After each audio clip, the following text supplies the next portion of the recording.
Bienvenidos, bienvenidas a Los Pasillos del Poder, el detrás de escena de la política argentina y la explicación de por qué pasa lo que pasa en nuestro capítulo número 26. Y claro, en el medio del cierre de listas para las elecciones nacionales y de la campaña también por las elecciones de la provincia de Buenos Aires, el gobierno de Javier Milei sigue con sus complicaciones de gobernabilidad, duros golpes en el Congreso y dificultades para conseguir otra vez al menos 87 héroes que permitan que sobrevivan sus vetos a temas delicados. En este capítulo vamos a contar la cuenta fina que hacen los libertarios y también la oposición. Y lo que adelantábamos, este domingo 17 de agosto se definen todos los nombres para integrar las listas para las elecciones del 26 de octubre que renuevan la Cámara de Diputados y la Cámara de Senadores. ¿Cómo viene la rosca final por los principales lugares? Enseguida te lo cuento. Por otro lado, un asunto grave que hay que seguir de cerca. Ya hay casi 100 muertos en Argentina por el fentanilo adulterado, en un caso que puso en alerta a toda la política local. Y todo esto pasa mientras seguimos teniendo una economía con señales contradictorias. La inflación sigue debajo del 2% pese a los movimientos del dólar, pero la tasa de interés en pesos que convalida el gobierno es muy elevada y eso puede afectar la actividad económica. Si están listos, empezamos. Los Pasillos del Poder con Nacho Girón, el detrás de escena de la política argentina. Y Los Pasillos del Poder es presentado por La Cardeus, porque su calidad supera la realidad y te invita a soñar a pesar de que la actualidad no te deje dormir tranquilo. Este mes en La Cardeus pagás una línea y te llevas la superior. Ahorra hasta un 60%, paga en 18 cuotas sin interés y el envío es gratis. La Cardeus, tradición de calidad.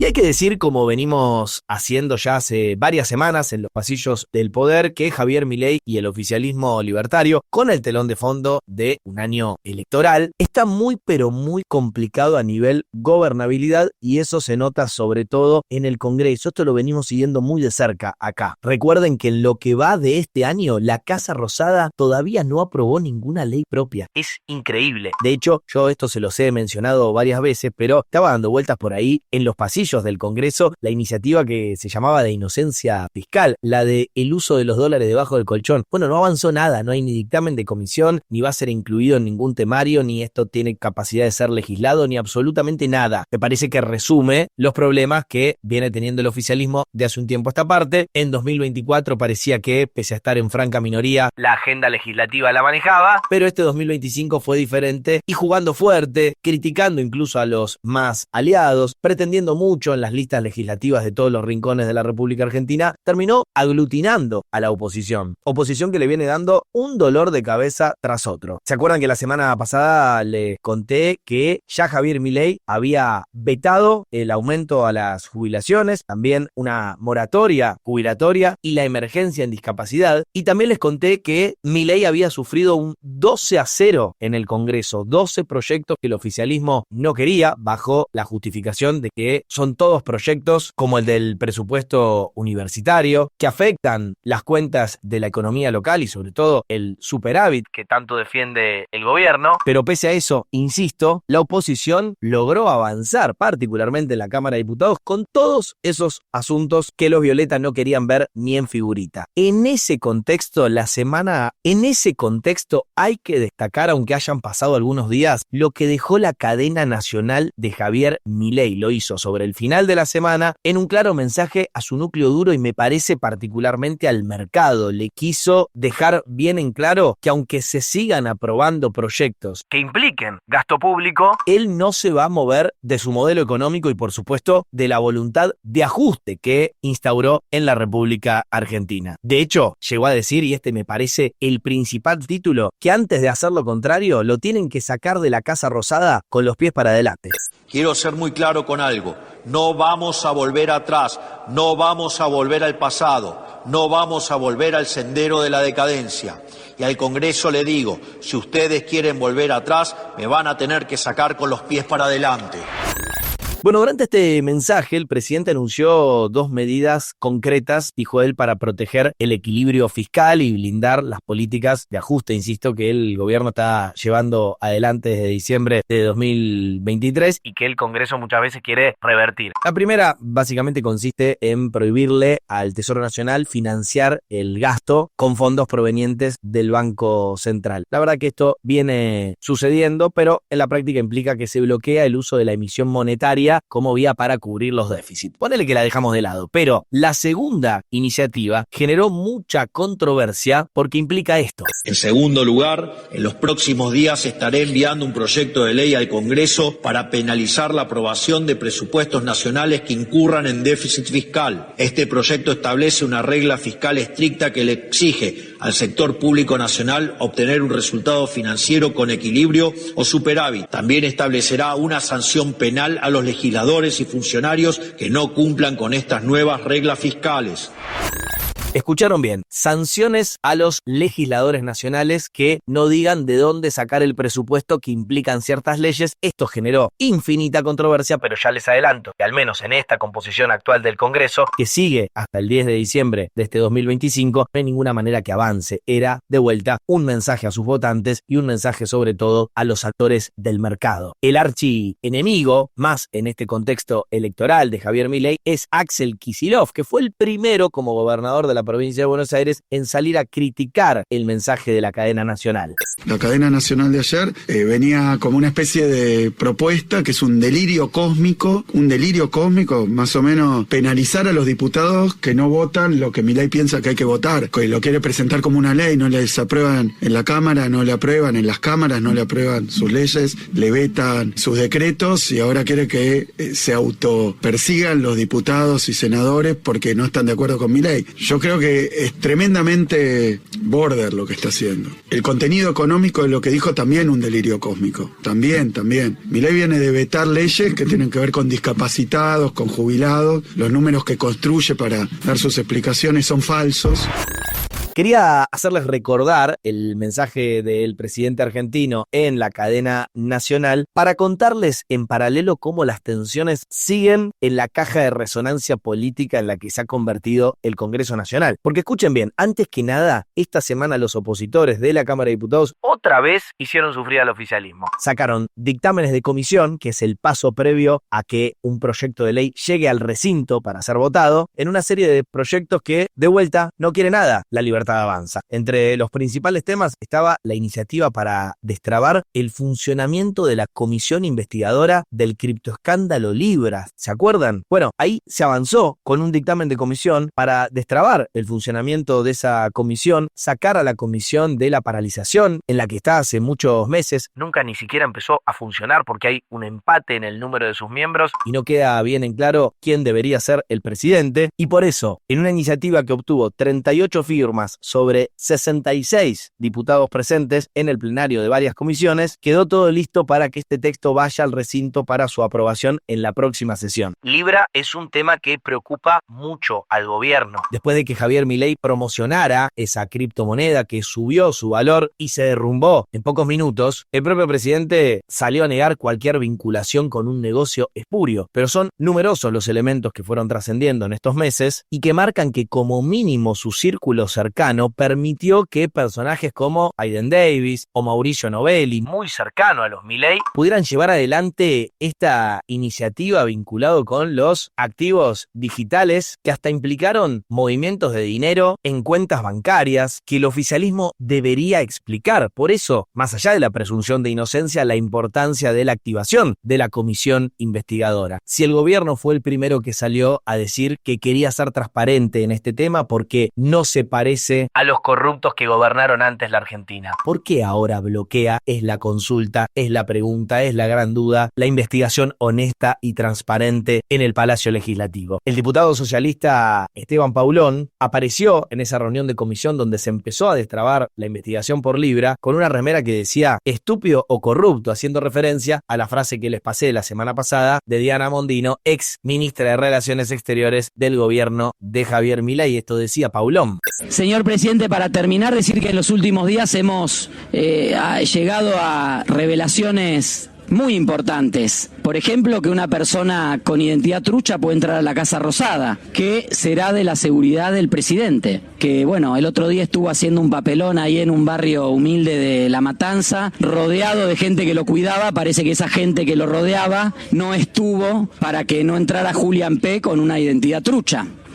También hemos descubierto que después de cada una de las reuniones con la secretaria general de la presidencia aparecía el clean caja, ¿no? Y había una transferencia automática que esperemos también poder trazar y encontrar el destino. Y también estuvimos ante la revelación de la ex canciller de la Nación, ¿no? Que nos dijo que el presidente o es corrupto o es estúpido. Esperemos que esta comisión nos ayude a dilucidar esa duda.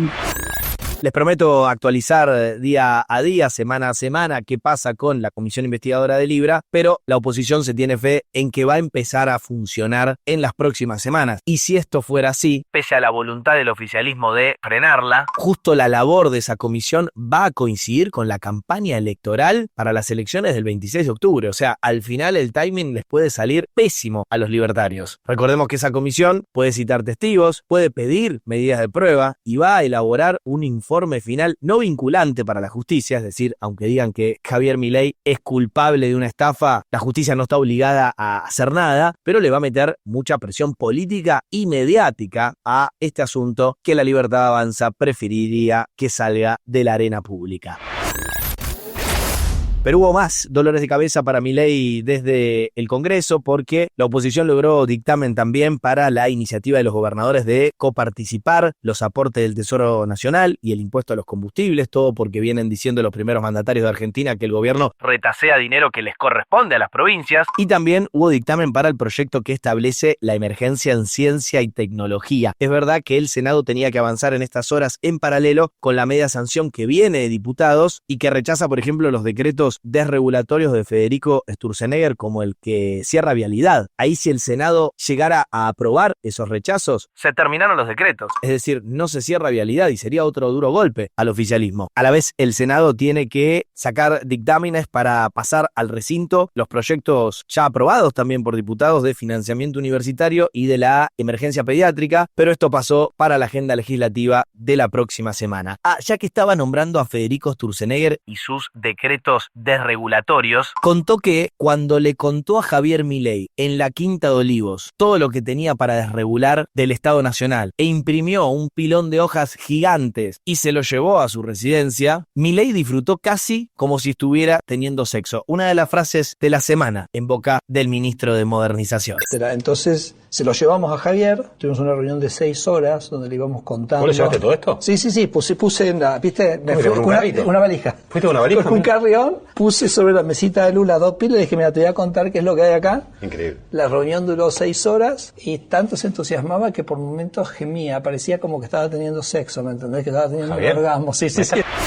Empiezo a terminar con esto la parte legislativa. Hay que marcar en el calendario la fecha del miércoles 20 de agosto, ya después del cierre de listas del 17, con menos presión política a los legisladores nacionales. Ahí podría venir otra sesión en el Congreso donde todos estos temas que les conté y que están dando vuelta y de los cuales nada quiere saber el oficialismo, podrían avanzar y de vuelta hacer sufrir a la Casa Rosada. Lo último, recuerden que en el marco de todo lo que les estoy contando, el Congreso tiene la potestad de rechazar los vetos de Javier Milei a los aumentos jubilatorios, a la moratoria y a la emergencia en discapacidad. En esta misma sesión a la que hacía referencia recién, la oposición podría llegar a meter estos asuntos, pero quiero decirles que hasta último momento los números van a estar justos y nadie sabe si el oficialismo puede ganar o perder esa batalla. Recuerden que les conté que la oposición necesita para voltear los vetos del presidente 2/3 de los presentes en cada cámara, es decir, 2/3 en diputados y 2/3 en el Senado. Todos están haciendo la cuenta fina y unos y otros tienen confianza de que la cosa va a salir para su lado. Seguramente previendo un nuevo embate por parte del Congreso, esta semana Javier Milei invitó a legisladores propios y aliados a cenar a la residencia oficial de Olivos. Ahí estuvieron los libertarios, pero también Cristian Ritondo o Diego Santilli y otros diputados del PRO, además de algún radical con peluca cercano al oficialismo como Pablo Servi de la provincia de Neuquén. Le pregunté justamente al jefe de bloque del PRO en diputados, Cristian Ritondo, ¿cómo fue esa cena? No, el presidente nos invitó para que tengamos una mirada de cómo está viendo el proceso electoral, las cosas que se están discutiendo, cómo está el programa económico, el plan económico, qué significan las transformaciones serias que estamos haciendo en la Argentina, cuál es el proceso inflacionario, ¿Habló solo él o escuchó también, Cristian? No, por supuesto que uno podía preguntar, hablar, pero la verdad que era un gusto escucharlo de boca del propio presidente. ¿Les pidió a ustedes volver a convertirse en héroes? Mira, nosotros tenemos, en mi caso en particular, tenemos una posición tomada. Todo lo que arruine la política de la macro, de la estabilidad económica, del plan de estabilización del gobierno, no se puede acompañar.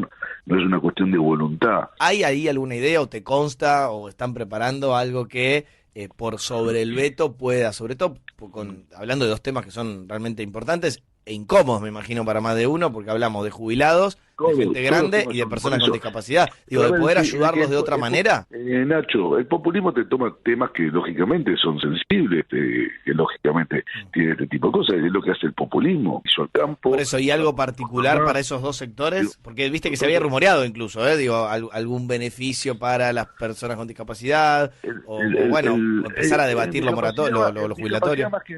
Discapacidad, nada más que nada lo que se está trabajando el ministerio es en la adecuación de las partidas que están vinculadas a los servicios. Bueno, más allá del relato de Ritondo, hay un número que es importante. A esta cena con Javier Milei fueron unos 20 diputados, es decir, mucho menos que los famosos 87 héroes que habían ido a comer después de sostener el veto del propio Javier Milei a la movilidad jubilatoria ya en septiembre de 2024. Es decir, pareciera, como les vengo contando, que el oficialismo cada vez tiene menos aliados, más allá de que esto es política y como hay muchas negociaciones en paralelo, siempre puede pasar cualquier cosa. Se mofó de esta situación, de esta cena, con no tantos concurrentes, el diputado nacional de la coalición cívica, Maximiliano Ferraro. Un datito de color sobre esta cena. Hubo poca comida, dejaron trascender los que fueron, algunas empanadas que llegaron tarde, y lo que fue increíble es que Javier Milei les hizo una función privada y exclusiva a los legisladores de Homo Argentum, la nueva película de Guillermo Francella. Sí, rarísimo. Yo creo que es sintomático y ojalá que algunos diputados recuperen la dignidad. Epa.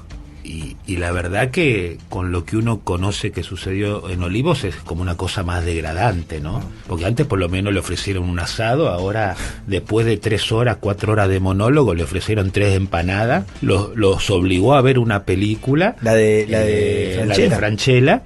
Entonces te diría que es como una degradación, ¿no? Digamos, porque la primera fueron 87 héroes, donde los invitó a comer un asado, se los hizo garpar, pero ahora es como una degradación, 3 empanadas después de un monólogo.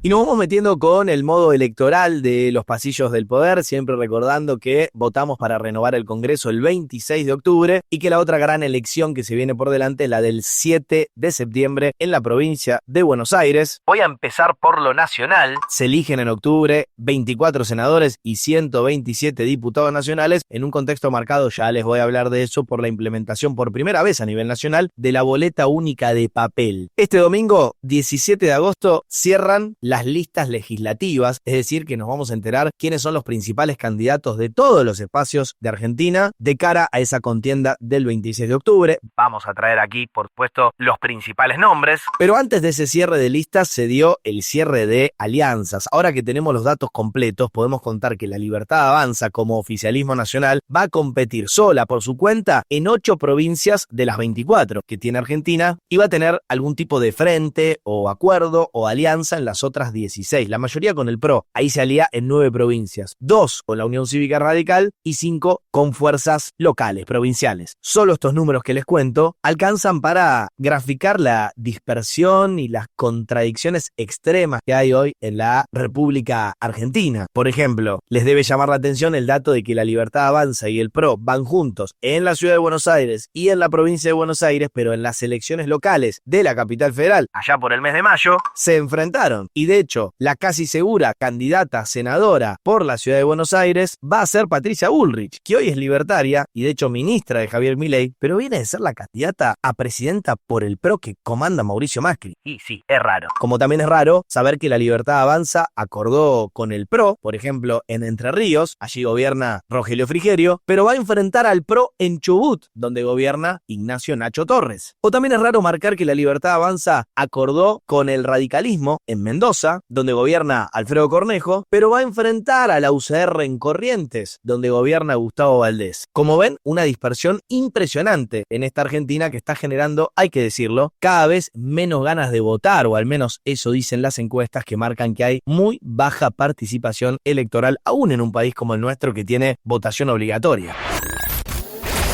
Hablando de alianzas, en el peronismo / kirchnerismo, podríamos decir que todo fue más unificado. La nueva marca del PJ, que es Fuerza Patria, aunque hay algunos otros nombres dando vuelta, va a competir unificadamente justamente en 18 provincias y va a tener peleas entre los peronistas en las otras 6. El problema es que decir unificado no significa que estén unidos. Entonces vamos a encontrar a muchos peronistas que juegan juntos, pero que se critican por lo bajo o que tienen altos riesgos de pelearse ni bien termine la elección. Es interesante, por otra parte, cómo va creciendo el espacio que se llama Provincias Unidas y que lideran algunos gobernadores relevantes, como Martín Yarlora, de Córdoba, Maximiliano Puyaro, de Santa Fe, Ignacio Torres, que recién lo mencionábamos, de Chubut, Claudio Vidal, de Santa Cruz, o Carlos Sadir, de Jujuy, a los que se cree que se va a sumar el propio Gustavo Valdés, de Corrientes, que están presentando distintas opciones electorales en distintos puntos del país en búsqueda de quienes no están en los extremos de la grieta, que no se sienten representados ni por La Libertad Avanza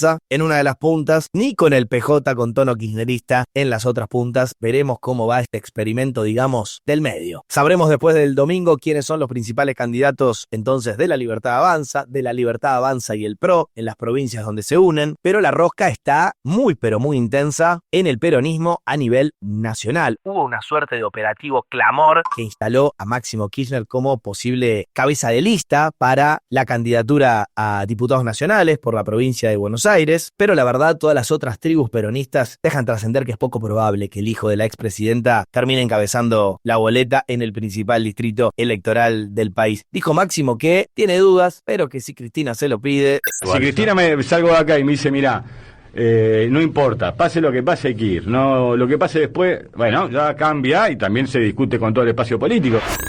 Por su parte, el gobernador de la provincia de Buenos Aires, Axel Kicillof, que estuvo muy metido en el cierre de listas de las elecciones provinciales, para estas elecciones nacionales, las que renuevan el Congreso, dice que no hay veto para nadie. Están surgiendo diferentes propuestas para encabezar la boleta, me parece bien. Todavía no lo hemos saldado, ya lo saldaremos. Me parece bien que haya candidatos, que haya ideas, que haya propuestas. Lo fundamental, repito, es que eso exprese y permita representar en octubre a todo lo que venga a ponerle un freno a Milei y a defender lo que somos, lo que hacemos de la mejor manera posible. Hoy creo que con eso estamos caminando bien. Yo hoy estoy abocado a la campaña de septiembre, donde ya tenemos candidatos, donde ya tenemos boleta y donde tenemos que hacer todo esto. Después iremos discutiendo, iremos avanzando en la determinación de la mejor propuesta posible, pero está bien.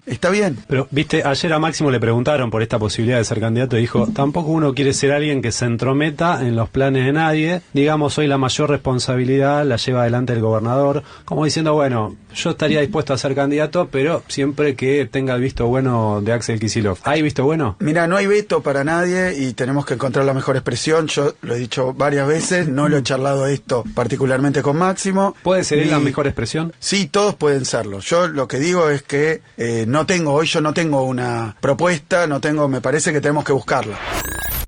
Mientras vemos si Máximo Kirchner es candidato y qué va a pasar, por ejemplo, con dirigentes peronistas como Juan Grabois, el que ya avisó, hace mucho que no le escuchamos la voz, que no quiere ni va a ser candidato, es un tal Sergio Massa. Lo más importante, lo único importante de todo este quilombo, es que el sábado cerremos una buena lista de unidad. Nadie va a quedar conforme, todos tenemos que quedar adentro. Es lo único importante para consolidar lo que para mí fue un primer paso, que es la unidad de provincia de Buenos Aires, que nos puede llevar a un triunfo el 7 de septiembre, como antesala al posicionamiento del peronismo en octubre. Mi cabeza está puesta en eso. Quiero unidad, después lo demás secundario. Recién se los decía, hasta acá venimos hablando de las elecciones nacionales del 26 de octubre, pero el 7 de septiembre vota la provincia con más habitantes y electores de la República Argentina, la provincia de Buenos Aires. Ya saben que Javier Milei fue a La Matanza e inauguró el lema Kirchnerismo nunca más, pero el presidente volvió a ponerle el cuerpo a la campaña bonaerense este jueves cuando encabezó un acto en el Club Atenas de La Plata. Esa es la idea, que vaya haciendo apariciones puntuales en la provincia para apuntalar a los candidatos. Veremos, y aquí se los contaré, si hay un gran acto acto de cierre, como suele hacer la política tradicional, o no, en el caso de los libertarios. Sea como sea, quieren polarizar con el kirchnerismo a pleno, y si no, escuchá el primer spot de la campaña de la provincia de Buenos Aires. Tierra de nadie y te matan por un par de zapatillas. Vivís con miedo, mirando para atrás, enrejado en tu casa, mientras los delincuentes circulan impunes. En las escuelas, los chicos cada vez aprenden menos y son rehenes de los sindicalistas. Suben los impuestos todos los años, pero despilfarran la plata de la gente y se la reparten entre amigos. Bueno, por supuesto, Axel Kicillof y todos los suyos salieron a decir que esta campaña está llena de golpe bajos, que es roñosa, y hasta acusaron a Manuel Adorni de difundir un video que estaba editado y que le hacía decir a Axel Kicillof, efectivamente, fue así, algo que no dijo. Independientemente de lo que consideremos sobre todos los espacios políticos, es verdad que era una fake news y es verdad que nadie del oficialismo libertario salió a pedir disculpas al respecto. Y no hay excusa para avanzar con el último segmento de los pasillos del poder. Podés poner de excusa que el ritmo político de Argentina te da dolor de cabeza o de panza, pero no tenés excusas a la hora de cuidar tu salud. Por eso este segmento lo acompaña Medife, la cobertura con alcance nacional que te acerca a más de 60.000 profesionales, Camp Doctor 24/7 y excelencia médica. Todo con hasta 50% de ahorro. Asociate hoy llamando al 0810-122-0400 y cuida tu salud, claro, sin excusas. Todos venimos monitoreando el valor del dólar en la República Argentina después de un subidón en las últimas semanas. La divisa norteamericana parece haber encontrado un nuevo valor donde el gobierno está cómodo en torno a los 1.330, 1.335, que ya no son los 1.250 de antes, pero tampoco los 1.400 del techo de la banda cambiaria. Hay que decir que hay mucha tensión alrededor de las tasas de interés que hay en el mercado financiero argentino y que están condicionando la economía, todo porque el gobierno no quiere que el dinero circulante se vaya a meterle presión al dólar. Si los bancos tienen pesos, si los inversores tienen pesos, si nosotros mismos tenemos aunque sea unos pesos y la tasa de interés no es buena para invertirla, muchos se van al dólar y eso hace subir el dólar, cosa que el gobierno por supuesto no quiere porque impactaría en la inflación. Bueno, no me quiero poner demasiado técnico, pero en estos días el gobierno aceptó, convalidó tasas de interés para los pesos que andan dando vuelta cercanas al 55% anual frente a una inflación proyectada para todo 2025 por debajo del 30%, es decir, le está dando la señal a los que invierten en pesos que van a ganarle muy por encima a la inflación. El problema es lo que eso genera en términos económicos, porque si sos un actor del mercado que juega con lo financiero o tenés un plazo fijo incluso, bueno, la tasa alta te conviene. Pero si sos un empresario que a veces se endeuda para pagar sueldos o para comprar una máquina, la tasa efectiva real tan alta te aniquila y eso frena la actividad económica. Esta es la encerrona del gobierno.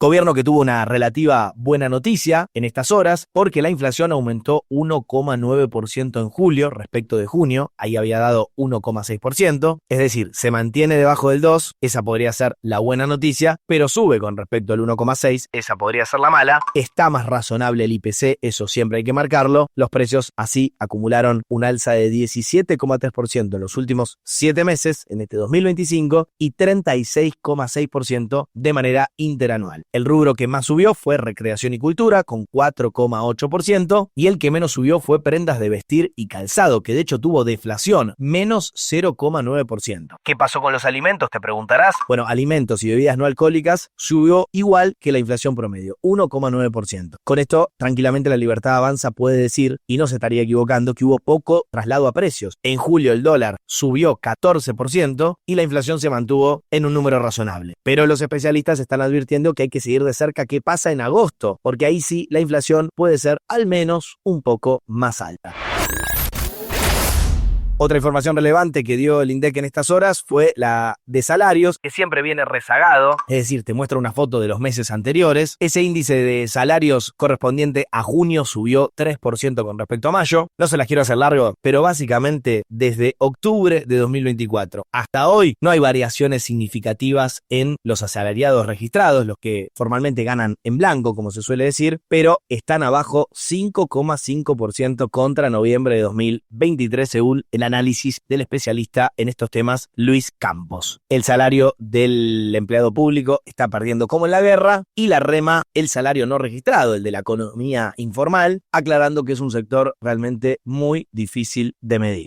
Todo esto se da en un contexto en el que el gobierno no está convalidando paritarias para los que tienen, por supuesto, el privilegio de tener un trabajo registrado de vuelta en la República Argentina por arriba del 1% mensual. Ahí hay un ancla fuerte, un frenazo a los aumentos paritarios que también tienen su correlato y su impacto en la inflación, que parece no soltarse porque tampoco se sueltan nuestros salarios y nuestra capacidad adquisitiva. Lo último, les conté la semana pasada que Milei prometió particularmente el lunes 4 de agosto no insultar más. Voy a hacer esto, voy a dejar de usar insultos a ver si están en condiciones de poder discutir ideas. Y hasta acá, unos 10 días después, viene cumpliendo. Estoy siguiendo de cerca esto, al menos para reírme un poco, a ver cuánto aguanta el presidente argentino sin darle rienda suelta a su lengua filosa. Y así llegamos al final de otra edición de Los Pasillos del Poder, el detrás de escena de la política argentina y la explicación de por qué pasa lo que pasa. No se olviden de seguirnos, de activar la campanita, de recomendarnos y de hacerme llegar en @NachoGirón cualquier sugerencia de tema que quieran tocar. Ya les adelanto que en la próxima edición quiero hablar de un tema que ha crecido mucho en la República Argentina. Hay casi 100 muertos por el caso del fentanilo adulterado, un tema que puso en alerta a toda la política local. Dicho esto, gracias por acompañarnos y hasta la semana que viene.